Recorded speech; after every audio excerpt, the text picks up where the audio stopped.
E aí galera do Guarda no Armário, tudo bom com vocês? Comigo também está tudo bem. Hoje, no episódio de hoje, de Como Sair do Armário, nós teremos a Maitê! Oi, finalmente deu certo, a gente conseguiu chegar junto. Diz que o que é esperado, o que é aguardado é sempre mais gostoso, né? Então eu tenho certeza que tudo que a gente vai somando vontades, quando ela acontece, o negócio explode, que é o que vai acontecer hoje aqui. Então, gente, se vocês querem conhecer um pouquinho mais da história da Maitê, segura aí, guarda a vinheta, já deixa o seu like, comentário, se inscreva no canal e é mais um Guardei no Armário. Yes!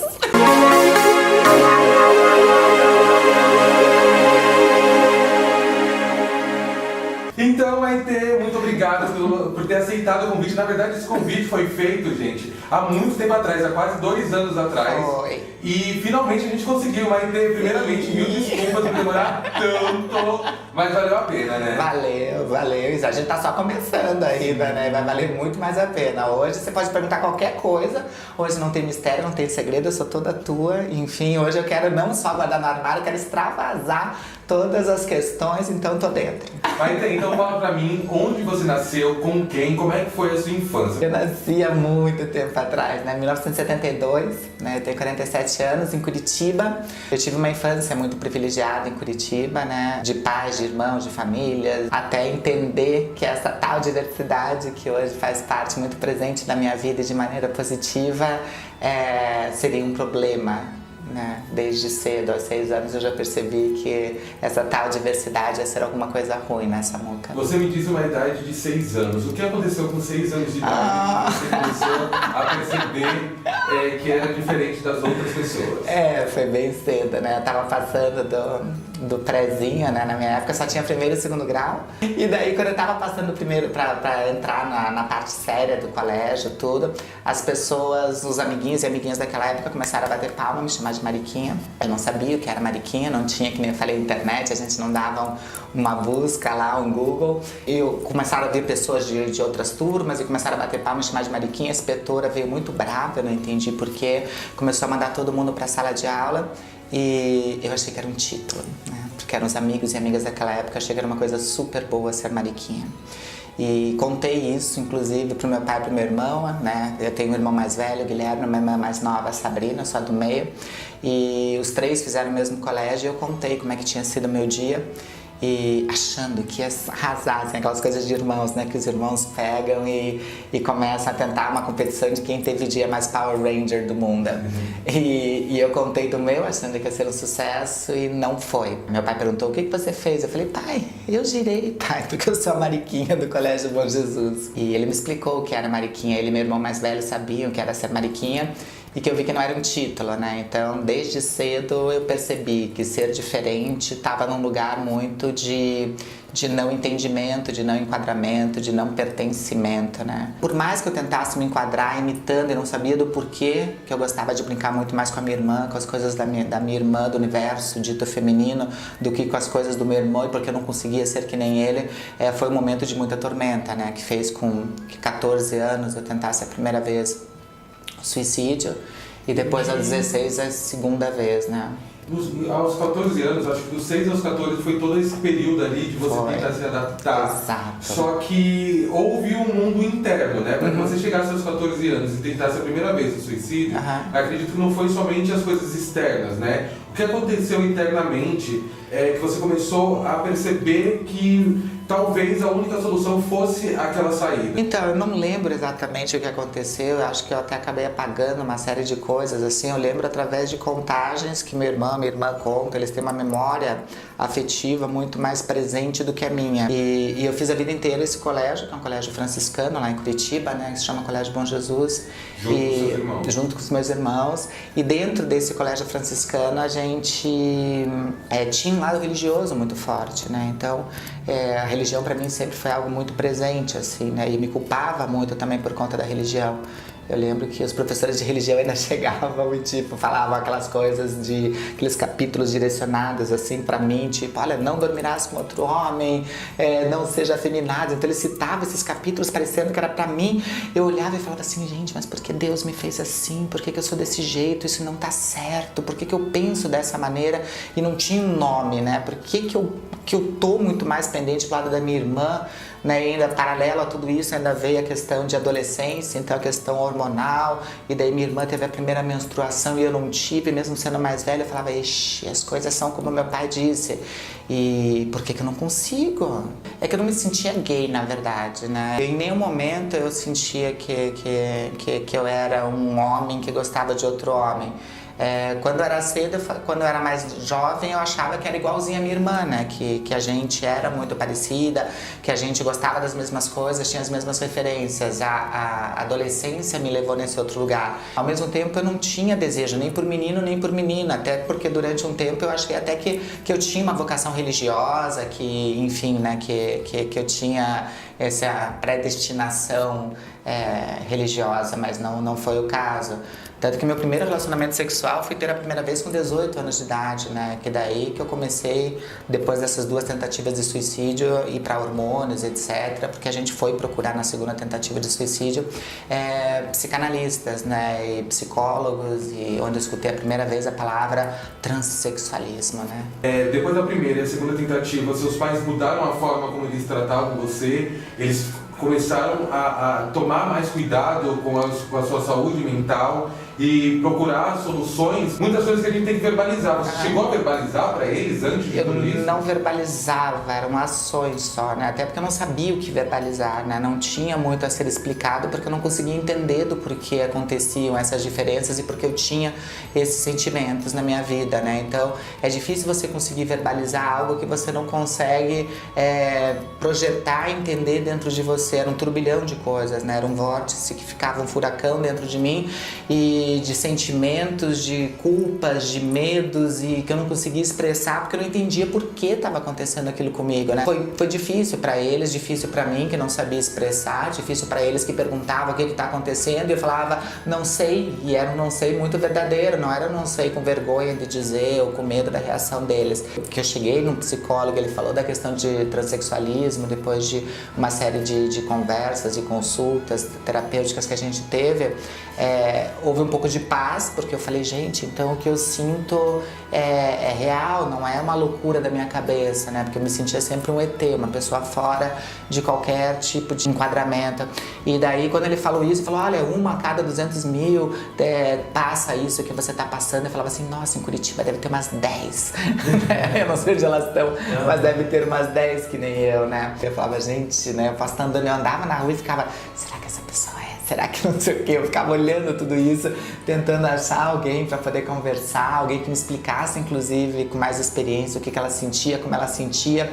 Mas ele começou a falar dessa parte neural, dessa parte do cérebro que me fazia realmente pensar e ser diferente do meu irmão dentro dessa construção. Mas foi assustador também, né? Teve essa paz por um momento, mas quando ele falou tudo o que tinha que fazer, porque na minha época não tinha apoio do SUS como tem hoje, né? Através de um processo transexualizador, com certos entendimentos, inclusive para cirurgias, hormônios e etc. Naquela época acho que ele acabou sendo um Google mesmo na minha vida, né? Então essa busca, quando ele veio me passando as informações e falou, olha, uma parte... Esse médico, na época, ele acreditava que inclusive é uma teoria que até hoje várias pessoas que trabalham com pessoas trans ainda acreditam, que é uma parte, né, no hipotálamo ali, né, que é uma partezinha dentro do cérebro, que tem uma diferença anatômica por conta da gestação. Então esse terapeuta também acreditava nisso. Durante muito tempo foi um peso, inclusive para minha mãe, né, que quando ele falou que era a mãe que estava desenvolvendo o feto e queria muito tal sexo ou outro, acabava emitindo muito mais ou progesterona ou testosterona e acabava criando essa diminuiçãozinha pequena no hipotálamo. E isso criava crianças, fazia nascer crianças transexuais, né? Eu fico pensando, assim, naquela época era muito difícil você ter acesso à informação. Sim. Eu acredito assim, acesso à informação é a primeira base para que você possa seguir adiante. Se você não tinha acesso à informação e começou a ter por conta de psicólogos, eu acredito que acesso também à hormonização também tenha sido difícil.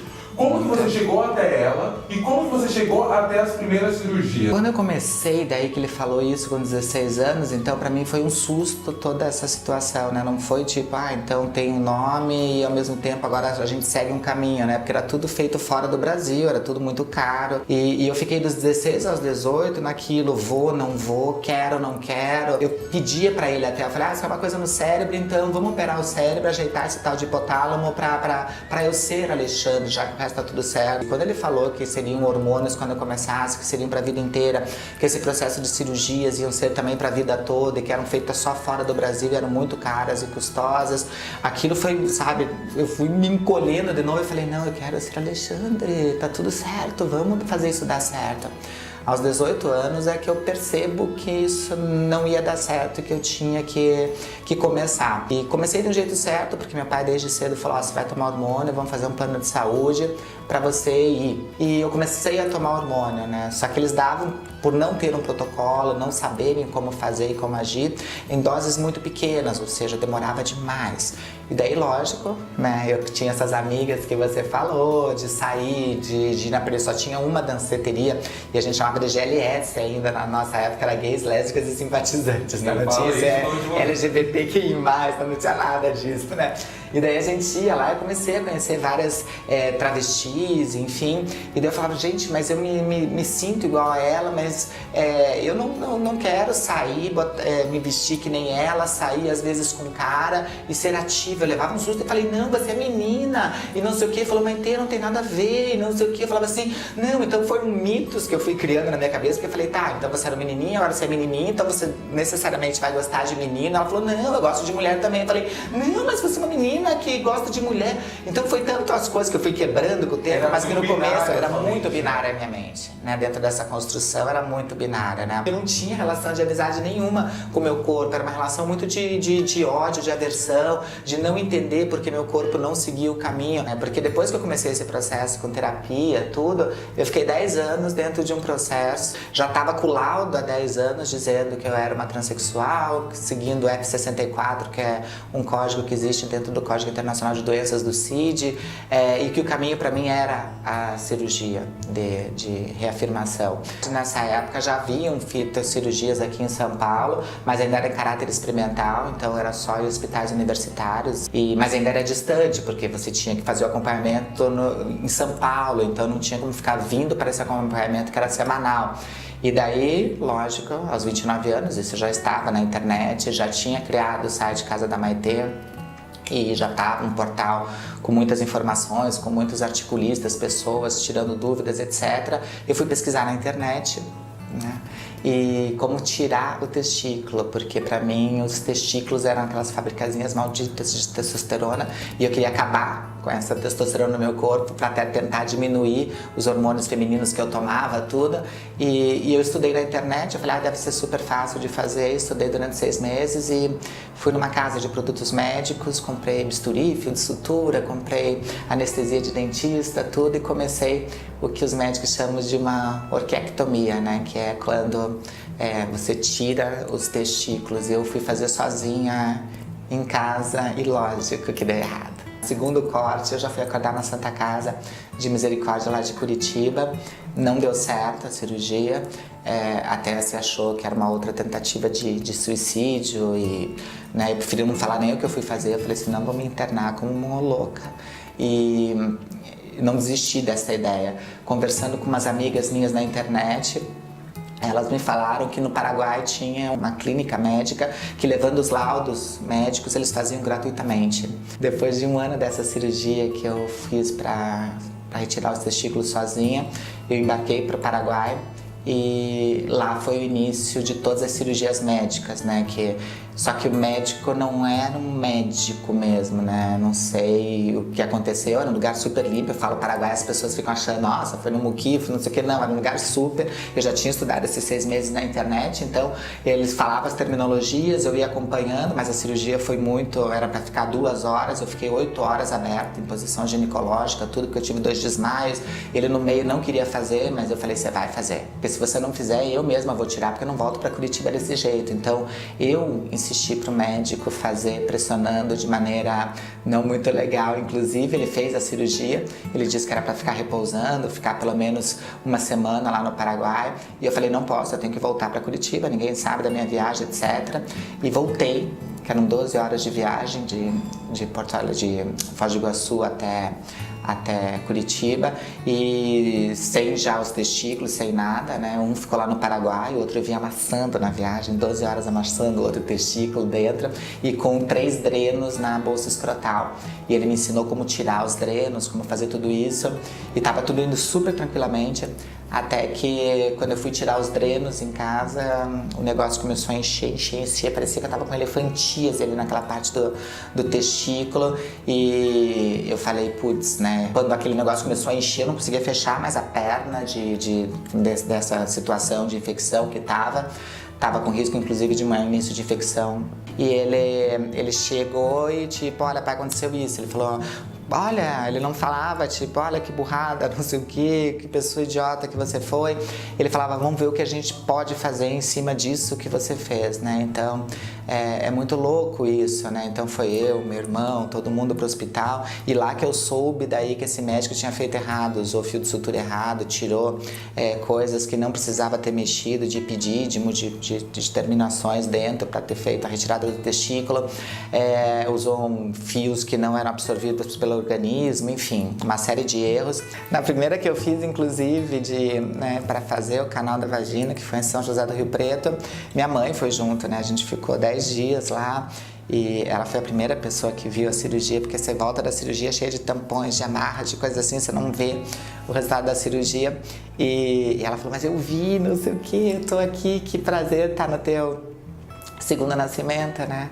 E daí eu falei, não, mãe, esse é o primeiro nascimento, né? O que eu tive, o que a senhora teve foi parto só, né? Então eu só vim, o nascimento é agora, que eu me reconheço enquanto Maitê, que eu me reconheço como, enfim, dentro da identidade, que eu me sinto, me percebo, que eu olho no espelho e me reconheço, que agora o espelho tem imagem, que não é um vampiro, uma vampira mais, que agora eu sou eu me toco e me reconheço, eu me vejo e me percebo.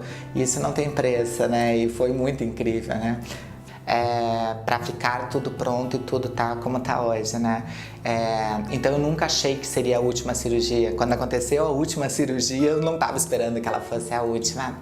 Eu achei que ia ficar a vida inteira, sabe, numa mesa, tentando achar algo. Nesse período eu voltei inclusive, a achar que eu tinha atentado contra alguma normativa divina, né? Eu já estava bem resolvida com a questão durante esse tempo todo de religião, entendendo essa religiosidade de uma forma muito diferente do que eu entendia quando era jovem, quando era criança. Mas nesse momento eu falei, gente, será que é alguma coisa que eu quebrei de uma ordem divina, uma centelha aí que deu uma fragmentada de alguma coisa? Mas daí eu já tomei o prumo de novo, através dessas terapias, dessas coisas. Então, quando foi a última, eu nem acreditei que foi a última. Eu falei, gente, mas não precisa, gente, tá tudo certo. Gente, eu tô namorando, gente, eu tô inteira, gente, sou eu, né? Então, foi uma surpresa, porque eu não sabia que essa era a última. Eu tinha parado de acreditar nisso. E você tem uma força muito grande que eu fico pensando, eu acho que só uma pessoa que passou por tudo que você passou, que foram anos e anos de cirurgia, e não é tipo uma simples cirurgia, gente. Eu acho que ali você foi moldando a sua força para fazer o que você faz hoje. Você já tinha ideia que isso tudo iria acontecer, você já queria que isso acontecesse, Como é que foi? Eu já militava antes, né? Então, com 18 anos, eu já fui começar a militar mesmo, né? Então, eu já fui conhecer outras histórias, outras realidades. E logo nesse começo, aos 18 anos, eu já percebi o meu lugar de privilégio mesmo dentro dessa tal diversidade, dessas exclusões, desses não entendimentos de diversidade. Eu já percebi que eu era muito privilegiada pela família que eu nasci, pela cidade que eu tive, pelo suporte que eu também tive, ter a chance de estudar nos melhores colégios, ter as melhores referências e possibilidades. Então eu já sabia desde cedo, eu já soube desse meu lugar. E conhecendo outras histórias, eu pude perceber que eu não posso dormir só porque tá legal pra mim, só porque pra mim tá ok. Durante esse período todo de descoberta, e eu sempre falo isso para as pessoas, a minha maior força hoje em dia é justamente conhecer cada ponto fraco que eu tenho, porque sempre foi apontado como fraqueza, olha, você não pode aquilo, assim você é defeito, não sei o quê. Então hoje reconhecer essas fraquezas são as minhas maiores potências, eu consegui transformar essas fraquezas em algo muito grande, e é isso que eu tento fazer nas pessoas também que eu conheço, de ok, se você tem isso como fraqueza, isso pode ser potência, e tudo bem, a vida pode te virar do avesso e você pode viver do lado do avesso tranquilamente, e ao mesmo tempo você pode virar, desvirar quando você quiser. Eu sou prova viva de que a gente pode fazer o que quiser sem alterar a nossa essência. Hoje meu trabalho é muito voltado para isso, né? O trabalho de empregabilidade também é muito voltado para isso, né? Porque em lugar onde a maioria das pessoas trans não tem esse apoio familiar, tem uma evasão escolar muito grande por conta de pessoas trans, por conta de bullying, pressões, de equipes pedagógicas que não sabem lidar com o diferente e acabam tirando esse diferente em vez de falar de diversidade. Isso faz com que as pessoas trans tenham capacitações muito menores, infelizmente ainda, e uma difícil inserção no mercado de trabalho. Então, o trabalho que eu batalho é para que essas pessoas se insiram, porque muitas vezes, onde não teve família, onde não teve amizade, muitas vezes, e onde não teve escola, entende?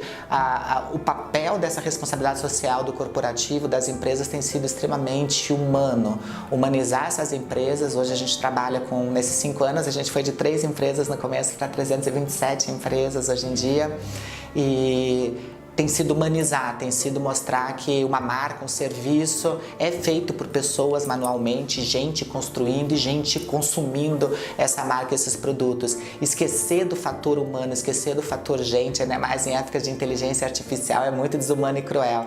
Então, meu trabalho é mais do que inclusão e diversidade, eu acredito que seja de humanizar. E inserir pessoas trans é um dos trabalhos que me dá mais prazer hoje em dia. Maitê, aproveitando a finalização desse vídeo, eu gostaria muito que você imaginasse, e na verdade não imaginasse que você sabe que vai ter uma mulher trans, homem trans, nesse Brasil imenso, vai achar esse vídeo e provavelmente já está muito emocionado com sua história por conta da identificação, e nesse momento é o momento seu e dessa pessoa. Fale o que vier no seu coração para essa pessoa. Então, você que está me assistindo e você tá com medo, tá sentindo insegurança, tá se sentindo uma pessoa frágil em vários momentos, e eu não sei se é alguma coisa que eu possa te dizer que te fortaleça. Eu gosto de fortalecer as pessoas, eu sinto que eu tenho muita força, eu tenho muita coisa querendo explodir para que possa construir essa força também e chegar até você. Muita coisa não vai ser fácil. Apesar da gente viver em 2019 com uma série de apoios e tudo, muita coisa não vai ser fácil. Tem coisas que vão parecer intransponíveis. Não existe um caminho certo para a felicidade. Talvez sejam vários caminhos e talvez a felicidade não seja nenhum lugar de chegada. Talvez seja muito mais esse caminho que a gente projeta querendo chegar em algum lugar, em alguma situação. Mas existe um jeito de começar que é muito especial e único, que é ser quem você é. Se você não for você, até o caminho certo vai dar errado. Então não fuja de você, não tenha medo de quem você é. Parir a pessoa que nós somos é um dos processos mais gratificantes que existe. Acho que é uma das grandes vantagens. Durante muito tempo, ser trans na minha vida foi sinônimo de ser errada, de ser uma pessoa que não deveria ter mérito na vida, que não deveria conquistar as coisas e ter direito de cidadania, coisas básicas. Hoje, um dos maiores orgulhos que eu tenho é justamente ter passado por toda essa questão trans, porque isso fez com que necessariamente eu tivesse que fazer esse mergulho dentro de mim mesma, tivesse que descobrir meus medos. Lógico que quando a gente viaja dentro da gente mesmo, a gente quer descobrir só coisas boas, qualidades, e não, a gente descobre que a gente é egoísta sim, que a gente tem inveja dentro da gente. E como que a gente vai trabalhar isso? Perca os medos, viaje para dentro de você, olhe-se no espelho e tenha coragem de assumir realmente quem você é. Aí até o caminho errado vai dar certo. Incrível, Maitê, muito obrigado por essa experiência, esse mergulho da sua vida. Eu já te admirava muito agora, meu Deus do céu, que mulher. Tamo junto! E fala pra mim agora só os lugares que as pessoas vão te encontrar, nas redes sociais, sabe? Eu tô em todos os sites, então é Maitê Schneider, né? Se você quiser saber de empregabilidade, é transempregos.com.br. Também tem o casadamaitê.com, que é um portal totalmente gratuito, com 40 colunistas tirando dúvidas, enfim, das mais variadas. E tô em todas as redes, LinkedIn, Insta, em todas as redes. Adoro conversar, adoro papear, porque eu sou escorpião, com ascendente de escorpião, lua em escorpião. Ou seja, pra mim, eu adoro esse troca-troca, todas as situações. E também tô no Tinder, tô no Rapper. Então você pode me achar em todos os lugares. Tô solteira, então quem sabe a gente joga pro cosmos, vai que, né? Então também tô solteira e tô todas essas vezes. Olha, eu venho aqui pra você ser padrinho, inclusive, da situação, então. Gente, incrível esse dia, incrível esse vídeo, esse momento. Eu só tenho que agradecer a Maitê por esse privilégio de ter esse vídeo aqui no canal. Eu que agradeço. E vocês que estão assistindo, gente, não fiquem envergonhados, aproveitem esse box de comentário, comentem esse vídeo, tirem suas dúvidas. A Maitê, no lançamento desse vídeo, também estará online, também responderá alguns comentários. E é isso, vamos se fortalecer. A gente sabe que esses momentos têm sido difíceis, mas nesses momentos difíceis é que a gente se une, se junta e procura cada vez mais retribuir o amor que um dia foi dado a nós. Então acho que juntos a gente é mais forte. Mais do que isso, juntos nós somos imbatíveis, mais do que fortes, viu? Então se inscreva no canal, deixe seu joinha, comente esse vídeo e procure a Maitê em todas as redes, que ela é incrível. Vamos junto, vem com a gente que vai ser gostoso e você não vai estar mais sozinho, mais sozinha nunca. Vem que a gente segue essa jornada que pode ser muito prazerosa e tem que ser assim. Arrasou. Beijo. Beijo. Tchau, tchau. Escreve. Obrigado, amiga. Que coisa muito feliz. Gente, que coisa